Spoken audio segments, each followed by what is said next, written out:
Hey, good morning, Pajama Grandmas. Sharon Horne-Ellstrom here, Pajama Grandma with a tickly throat. It's gonna make me cough. Sorry about that. I'm not sure what's going on with that today. A little bit of a little tickle in my throat. Just a tickle, nothing else, just a tickle. Today, I'm going to visit my grandma. My grandma is 98 years old, 98 and a half actually. She will be 99 in October, which I think is absolutely incredible. And it got me to wondering, who is the oldest person that you know? And how old are they? How old are they? How old's the oldest person you know? And share in the comments one thing that you've learned from that person. And it could be a good lesson. It could be a bad lesson. Maybe the oldest person you know or knew was an absolute curmudgeon. Well, what did you learn from that person? Did you learn that you wanted to be like them? Or maybe not so much? Everybody we come in contact with in our life enters our life for a reason. Either we're there to be a blessing for them and show them something, or they're in our life to teach us something or show us something. And some of the things they're here to show us are awesome and terrific, and we love them. And other things they're here to show us are, maybe things about ourselves that we need to change. I don't know about you, but I've had great people and not so great people come through my life. I mean, I'm 58 years old. At that point, unless I was indeed a hermit, I am bound to have had some good and bad and some ugly experiences in my life.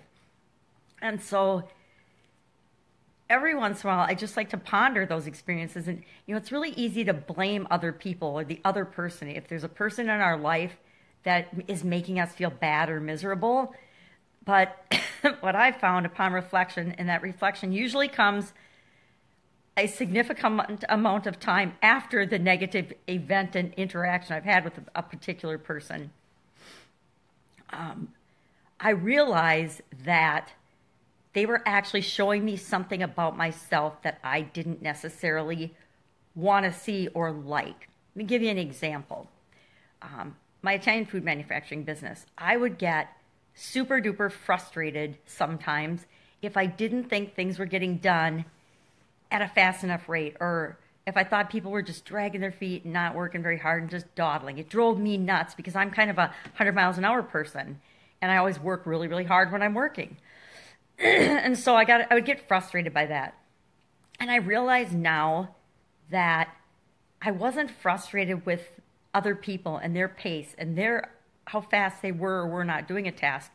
I was always frustrated with myself and something else that was going on in my life that I didn't judge at the time to be going perfectly or the way I wanted it to or the way I expected it to. Now, I'll be honest, sometimes my expectations were absolutely frickin' ridiculous and outrageous. I mean, I expected myself for so many years to get as much done in a day as normal people get done in a month or a week. It was, it's kind of ludicrous looking back on it now, but funny.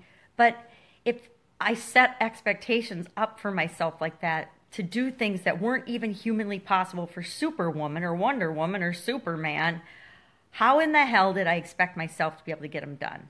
And that always caused stress and frustration.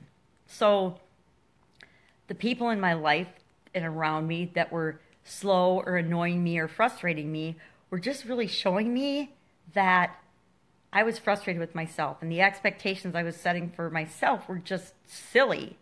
So sometimes we don't realize those things till after the fact. So just think back to the oldest person you know, and they can be dead or alive. I mean, maybe the oldest person you know was 102, but they recently passed away. They still count because you knew them, and I'm sure you can think of one thing that you learned from them. So share it in the comments below. I am really curious about this one today. And I will, of course, see you tomorrow. Probably not with curlers in because I'm not visiting my grandma tomorrow. Bye. Have a great day.